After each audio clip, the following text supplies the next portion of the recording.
حلو اسرائيلي. قسما بالله اذا ما ابلعك طاوه ما يطلع اسمي عراق. لك انت كل عقلك توقع عراقي وتبلع بوكسيات واني بالجيم دخيل محمد. ايش راح اسوي بيه؟ طالب من كل عراقي الشريف يشوف هذا المقطع يخلينا لايك واكسبلور وتابعوا للاخير. يعني تخيلوا صفيت ارانغل والحد الان ملاقيه. وتدرون عراق اذا يخلي شيء بباله مستحيل يتراجع، وخاصه اذا اسرائيل. وشوفوا انا قد التحدي لو مو قد التحدي. هذا السكوات باش على المكان الغلط. نسي على منو باش هو اصلا.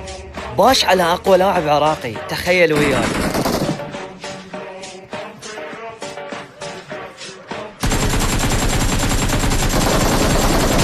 ولا ذولا هم نفسيتهم. قسما بالله اذا ما بلعكم طاوه دبلكم واحد ورا الثاني ما يطلع اسمي عراق. لك تعال ابلع. يلا رابح تعال انزل لك. تعال لا تخاف. تعال اسرائيلي. ابلع هاي هيد.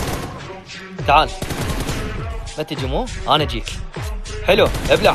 اي تعال يا حبيبي صايري لي لواعيب وتبلعون عراقي طاوه. ابلع.